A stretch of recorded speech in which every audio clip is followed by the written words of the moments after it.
యెషయా గ్రంథము 9వ అధ్యాయము 6వ వచనం. ఏలయనగా మనకు శిశువు పుట్టెను, మనకు కుమారుడు అనుగ్రహించబడెను, ఆయన భుజము మీద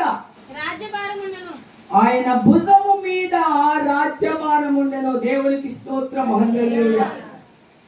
ఈ యొక్క లేఖనములో మనము చూసినట్లయితే, ఈ లేఖనము రాయించబడినప్పుడు, ఈ లేఖనము ప్రవచించినప్పుడు, ఈ లేఖనము దేవుడు ఇచ్చినప్పుడు యేసు ప్రభువారు భూలోకంలో పుట్టలే.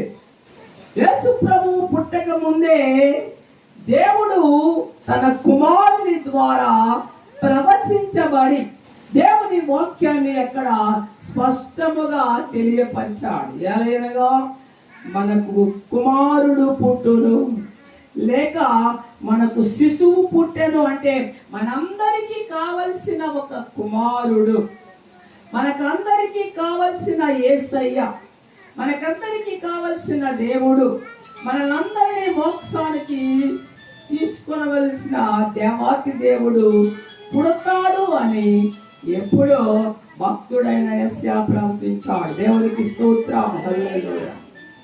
క్రీస్తు పూర్వము అతడు ప్రవచించినప్పుడు ఇక్కడ ఒక మాట అన్నాడు, ఆయన భుజము మీద రాజ్య భారము ఉన్నది.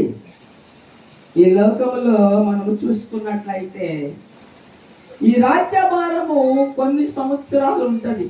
5 సంవత్సరాలు, 10 సంవత్సరాలు, 15 సంవత్సరాలు, ఇలాగ కొన్ని సంవత్సరాలు మాత్రమే మోస్తారు రాజ్య పరిపాలన. పరిశుద్ధ లేఖన గ్రంథంలో అనేక మంది రాజులు ఉన్నారు. వారు 40 సంవత్సరాలు రాజ్యాలను పాలించారు, 20 సంవత్సరాలు పాలించారు, 25 సంవత్సరాలు పాలించారు, 7 సంవత్సరాలు పాలించారు. ఈ పరిపాలన కాదండి. యేసు ప్రభు వారు పరిపాలించేది ప్రజల యొక్క పాప భారమును ఆయన మోయడానికి ఈ భూలోకానికి వస్తారు అని ప్రవచించారు. ఇంకా నెక్స్ట్ వచనము చూసినట్లయితే, ఆశ్చర్యకరుడు, ఆలోచనకర్త, బలవంతుడైన దేవుడు, నిత్యుడగు తండ్రి,